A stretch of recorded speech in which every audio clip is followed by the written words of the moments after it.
गांव और मॉडर्न बहू का करवा चौथ। पंडित जी कितनी सुंदर लड़की का रिश्ता लेकर आए हैं। मुझे तो ये लड़की देखते ही भाग गई। मोहित बेटा तू बता, तुझे ये लड़की कैसी लगी? माँ, जो आपकी पसंद वही मेरी पसंद। वैसे माँ, मैं तो छोटा हूँ, मुझसे पहले तो अनिल भैया की शादी होनी चाहिए। बेटा मैं तो इसे समझा समझा कर थक गई हूँ। अब तू ही समझा। जब भी शादी का नाम लूं तभी इसका मुंह बन जाता है। ना जाने इस जन्म में शादी करेगा भी या नहीं। ऐसा नहीं है माँ, मैं शादी करूंगा पर अभी नहीं। लेकिन क्यों भैया, क्या आपको कोई लड़की पहले से ही पसंद है? अगर ऐसी बात है अनिल, बता मुझे, मैं तेरी शादी उसी लड़की के साथ करवाऊंगी। कम से कम तेरा घर तो बसे। मुझे एक लड़की पसंद तो है, उसका नाम सुनीता है, लेकिन वो हमारी तरह शहर की रहने वाली नहीं है, बल्कि वो गांव से है और हमारी तरह ज्यादा पढ़ी लिखी भी नहीं है।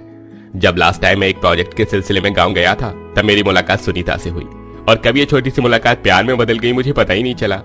अगर तू उस लड़की से इतना ही प्यार करता है तो मुझे इस रिश्ते से कोई एतराज नहीं है। मैं तेरी और मोहित की एक साथ ही शादी करवाऊंगी। अपनी माँ सुमित्रा की बात सुन अनिल काफी खुश होता है, जिसके बाद सुमित्रा गांव जाकर सुनीता के माता पिता से बात करती है और अपने दोनों बेटों की शादी एक ही दिन रख देती है। शादी की सारी रस्म खत्म होने के बाद सुमित्रा अपनी दोनों बहू का बड़े प्यार से गृह प्रवेश करती है। माँ जी, ये घर तो किसी बंगले से कम नहीं लग रहा है। क्या ये सच में मेरा ही ससुराल है? ऐसा घर तो मैंने शाहरुख खान की एक पिक्चर में देखा था। अरे बहू, ये शहर है और यहाँ पर ज्यादातर लोगों के घर तुझे ऐसे ही मिलेंगे। सुमित्रा अपनी गांव वाली बड़ी बहू को घर के बारे में बता ही रही होती है कि तभी घूंघट ओढ़ी शहरी बहू जानवी एकदम से अपना घूंघट ऊपर कर देती है। शहर से होने की वजह से जानवी ने अपने लहंगे का ब्लाउज भी कट स्लिप बनवाया था, जिसे देख सुनीता अपने मुंह पर हाथ रख लेती है। हे राम, देवरानी जी, ये आपने कैसे कपड़े पहने हुए हैं? या चुन्नी पहनकर आ गई हैं? माँ जी, आपने देवरानी जी से कुछ कहा नहीं? चुप कर गंवार, ये लेटेस्ट फैशन है। आजकल की सभी ब्राइड्स इसी तरह का ब्लाउज पहनती हैं, तेरी तरह ऊपर से नीचे नहीं, समझी? जानवी बहू, ये कोई तरीका है अपनी जेठानी से बात करने का? माफी मांगो इससे। मम्मी जी, आपने सोच भी कैसे लिया कि मैं इस गांव की गंवार से माफी मांगूंगी? न जाने क्या सोचकर आपने इस गांव की गंवार को मेरी जेठानी बना दिया। इतना कहकर शहरी बहू जानवी मुंह बनाकर अपने कमरे में चली जाती है। सुनीता बहू, तो जानवी की बातों का बुरा मत मानना, धीरे धीरे वो तुझे समझने लगेगी। सुनीता को समझाकर सुमित्रा भी अब अपने कमरे में चली जाती है और ऐसे ही दोनों बहुओं की शादी का दिन गुजर जाता है। अगले दिन होते ही सुनीता सुबह सुबह उठकर भजन गाते हुए भगवान की पूजा करने लगती है। ओम जय जगदीश हरे, स्वामी जय जगदीश हरे, भक्त जनों के संकट, दास जनों के संकट क्षण में दूर करे। ओम जय जगदीश हरे।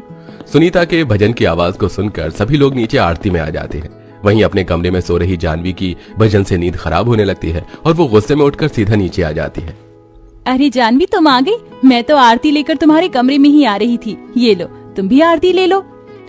अपनी ये आरती अपने पास रख गवार। तुझे क्या सुबह सुबह कुछ और काम नहीं है जो ये भजन गाकर मेरी नींद खराब कर दी? इतनी मुश्किल से तो मुझे नींद आई थी। अगर अब तेरी भजन की थोड़ी बहुत भी आवाज आई ना तो तेरी जुबान काट के रख दूंगी, समझी? सुनीता के गांव से होने की वजह से जानवी को बिल्कुल भी पसंद नहीं करती थी। सुनीता अकेले ही घर की सारी जिम्मेदारी को भी संभालती है। जहां सुनीता दिन भर घर के कामों में लगी रहती, वहीं जानवी कभी फ्रेंड्स के साथ मॉल जाती तो कभी क्लब। ऐसे ही समय गुजरता है और करवा चौथ को सिर्फ एक दिन रह जाता है। जानवी, सुनीता बहू, शादी के बाद ये तुम्हारा पहला करवा चौथ है। करवा चौथ पर सास बहू को सरगी देती है। इस सरगी के अंदर काजू बादाम किशमिश मिठाइयाँ सब कुछ है। कल सुबह सूरज निकलने से पहले तुम सरगी खा लेना और साथ में ये सुहागन का जोड़ा और श्रृंगार का सामान भी है। कल करवा चौथ पर तुम इन्हीं सामान से तैयार होना। सुनीता अपनी सास सुमित्रा से सरगी का सामान लेकर सुनीता के पैर छूकर आशीर्वाद लेती है, लेकिन वहीं जानवी भी सरगी का सामान देखकर मुंह बना लेती है। माँ जी, ये क्या आपने मुझे बेकार सा सामान दिया है? आपने सोच भी कैसे लिया कि मैं इतनी घटिया क्वालिटी की साड़ी पहनूंगी और ये लाल चूड़ियां और गंदी सी लिपस्टिक लगाऊंगी? मैं करवा चौथ पर क्या पहनूंगी ये मैं डिसाइड करूंगी, ना कि आप। इतना कहकर जानवी मुंह बनाकर चली जाती है। जानवी की बात सुन सुमित्रा को बुरा तो लगता है, लेकिन सुमित्रा उसे कुछ नहीं कहती।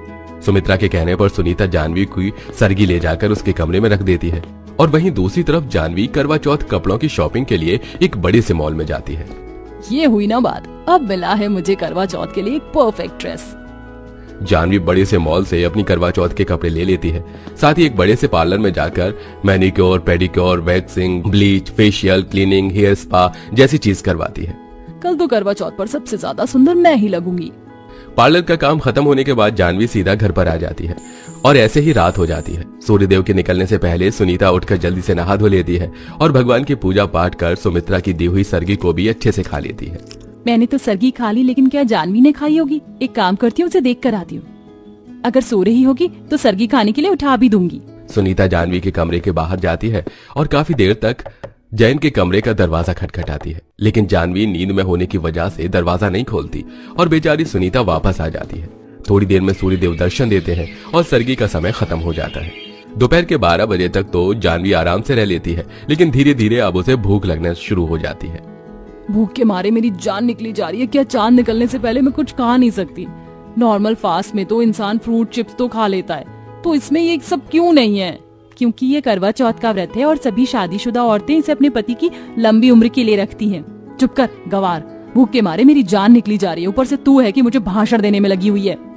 जैसे जैसे शाम होने को आती है, गांव वाली बहू अपनी सास की सरगी में दी हुई साड़ी पहनकर तैयार हो जाती है। अरे बहू, मैं तो करवा चौथ की पूजा का चित्र लेकर आ गई थी, लेकिन तूने तो इसे अपने हाथों से ही बना दिया। माँ जी, हमारे गांव में सभी औरतें अपने हाथों से ही करवा पूजा का चित्र बनाती थी। मैंने उन्हीं को देखकर ये सीखा है।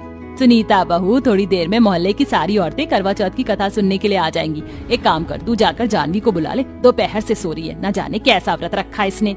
कोई बात नहीं माँ जी, पहला व्रत है ना, इसलिए धीरे धीरे जानवी को इसकी आदत पड़ जाएगी। सुनीता करवा चौथ की कथा के लिए जानवी के कमरे में बुलाने के लिए जाती है। जानवी अपने कमरे में लेटकर आराम से फोन चला रही होती है।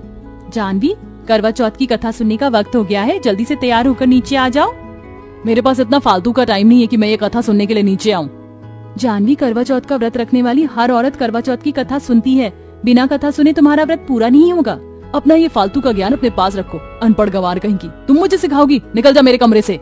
अपनी जेठानी के लाख समझाने पर भी जानवी करवा चौथ की कथा सुनने के लिए नहीं आती और उसे बेइज्जत करके कमरे से निकाल देती है। जिसके बाद सुनीता अकेले ही सभी सुहागन औरतों के साथ बैठकर करवा चौथ की कथा सुनती है।